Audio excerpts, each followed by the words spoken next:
Well, it's Wednesday. It's December 30th. And this is Christmas Wisdom from Waldo. A final devotion that was Christmas and illustrate a biblical principle. It's a Christmas carol that you've probably never heard of before. It was written by a man that you've probably never heard of. But he was close to someone famous.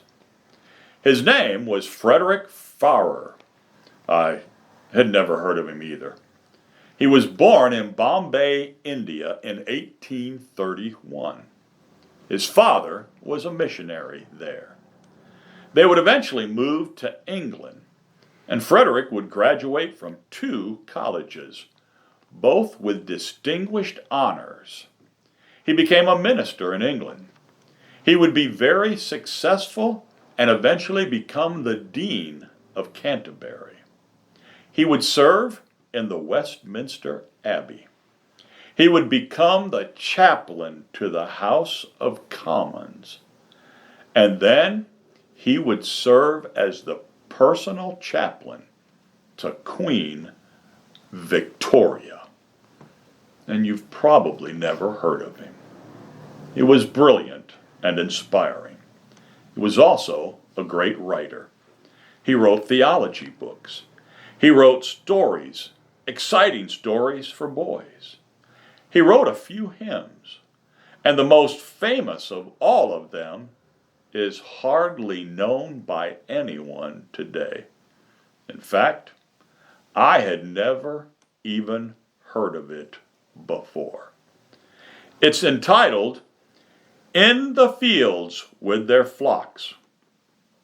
There are 3 long verses followed by a short chorus. It is, of course, a song about the shepherds and the angels. You see, I wasn't even going to use it for one of the Christmas devotionals since it was completely unknown.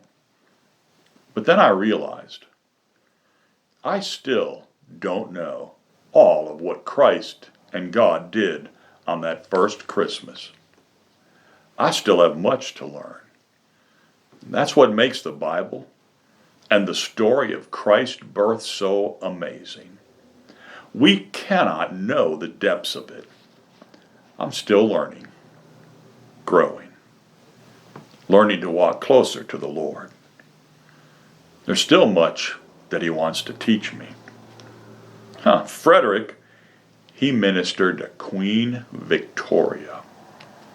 I've heard of her, but I have the same Christmas story, and you do too. So who are we going to tell? Now stop and think about that.